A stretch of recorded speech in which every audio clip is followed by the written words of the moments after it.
We are here at the Scotiabank Arena. We could not be more excited. Because who are we having a conversation with? We are, I don't know if we're having a conversation with us, but we're definitely watching a conversation with Ellen DeGeneres. For the first time ever, we are seeing her live. The crowd's going crazy. Everyone's getting excited. The lights are coming on. And we cannot wait to hear what gems of comedy she's going to give us. Of course. We are also going to be listening closely because at the end of this event, we're actually going to get together. We're going to look at the main things and what we learned from her. A good debriefing from our conversation with Ellen. So if you're new to this channel, don't forget to subscribe, give us some thumbs up, and we'll see you soon. Stand by me.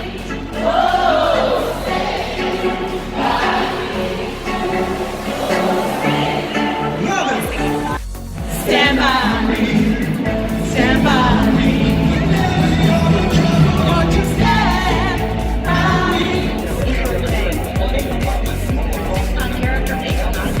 Why was it necessary for you to come out, tell the public, why was it necessary for the character to do so? Because it's okay. Because it is okay. Ellen DeGeneres!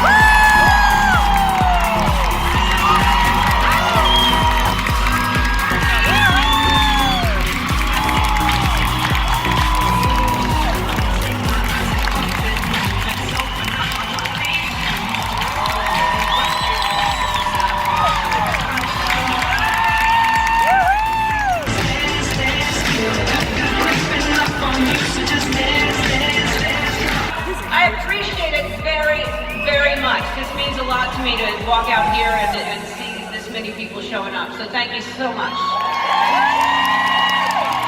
Okay, so we are home after an hour and a half of pure Ellen goodness. That's it. It was pure goodness. She was funny. She was a complete delight.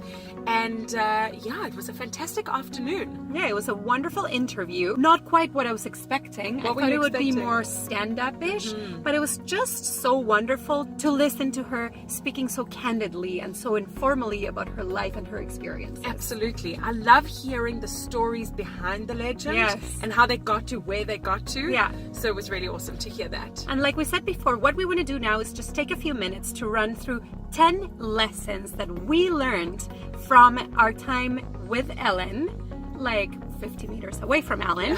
And we want to share them with you because we believe they're important for our own lives and for our lives as mothers trying to raise decent human beings. That's it. Because if we can implement some of these lessons into our everyday parenting, we think we're winning. We're going to be rocking it. We're going to make future Ellens.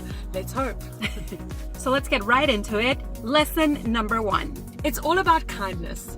The interviewer asked her, where did she learn her kindness from? Yes. And it's an interesting question because you have to learn it from somewhere, right? From your parents or from wherever. And for her, she said that back in her church days, that she learned kindness from there because they used to say, do unto others how you wish others would do unto you. Which is a lesson that really comes from religion, and it applies to so many different religions, but it stands so true, and it's such a beautiful universal lesson. The way Ellen treats people, the way she's acted with such generosity throughout her career is really reflective of that kindness. Absolutely. And what she actually said was that it started early on with animal kindness. Yes. She really loved animals and she thought, like, they're so helpless, why not help them? Which leads us to our second point, which is compassion. So what is the key to compassion? It's being sensitive to what other people and creatures feel. And she said what she really did was she was, from an early age, she really observed other people very much because she was so sensitive about how she was feeling. Her parents were divorced. Yes, and she moved a lot too. So Yeah. she felt like a loner because she used to move around, didn't have that many friends. And so because of her sensitivities towards herself and her situation, she started observing and watching others and thinking they must be sensitive to other things too. Right, and getting cues from those other people too. Exactly. So point number 3 is that you should always try to find the light even in the darkest moments. And for Ellen, it was the loss of the love of her life in a car accident. The most tragic story. Yes, absolutely traumatizing. But that same time was the time when she actually found the creativity Yeah. and the drive to create something amazing that eventually drove her to get noticed by Johnny Carson. Exactly. It literally brought her comedic spin in life to light in the midst of her tragedy and dealing with that, which is phenomenal. Number 4.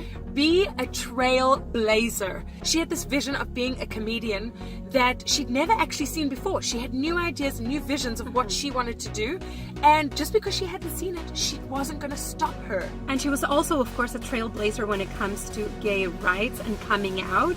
And the fact that she did not let the fear of her career going south be a deterrent for her to make that decision, to come out and to tell the world she was proud of who she was, is definitely a big takeaway from us. Of course, we live different lives, but we should never let fear inhibit who we can be on our full potential. Absolutely. And when people say no, don't say that, or no, don't do that, don't listen to them, because if it's truthful in your heart, like she said, she had to be honest with the world, and so she did. Number 5 is something that she kept repeating throughout the interview. It was like a common thread. She talked about visualizing what she wanted. She knew what she wanted. She saw it. She dreamt it. Yeah.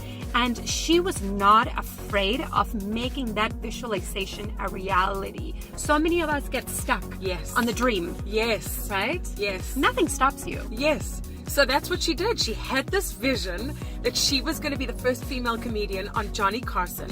And 6 years after she had that vision, she made it happen. And there she was on Johnny Carson. And that changed her life and her career forever. Absolutely. And it changed society and the world in many, many ways, right? So she said to us, dream big, because you Yes. never know where that dream's going to take you. This is one that completely surprised me. Yeah, she threw us said that when her career went south after she came out, the one clue she had as to the fact that she would be able to make a comeback was a psychic.